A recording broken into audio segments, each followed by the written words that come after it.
Sitarama project ద్వారా సత్తుపల్లి ట్రంకుకు నీరందించేందుకు మార్గం సుగమమైంది.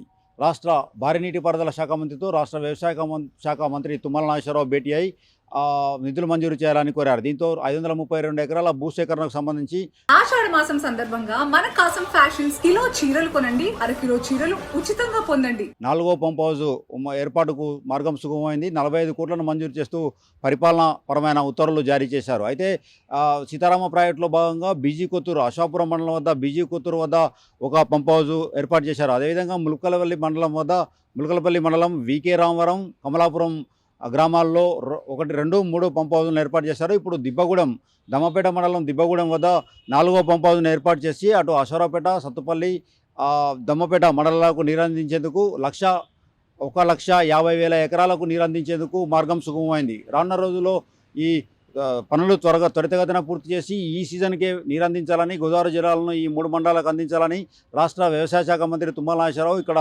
జిల్లా అధికారులను ఆదేశించారు. ఉమ్మడి జిల్లా అధికారులను ఆదేశించి వేగంగా యుద్ధ ప్రాతిపదికన పనులు చేపట్టి ఈ సీజన్కే నీరు అందించాలని ఆదేశించడంతో ఆ దిశగా అధికారులు అడుగులు వేస్తున్నారు. రానున్న రోజుల్లో ఇటు 45 కోట్లు మంజూరు చేసి 532 ఎకరాల భూసేకరణకు మార్గం సుగమం కాగా రానున్న రోజుల్లో అశ్వరావుపేట, సత్తుపల్లి, దమ్మపేట మండలాలకు సాగునీటితో పాటు తాగునీరు కూడా అందే అవకాశం ఉంది.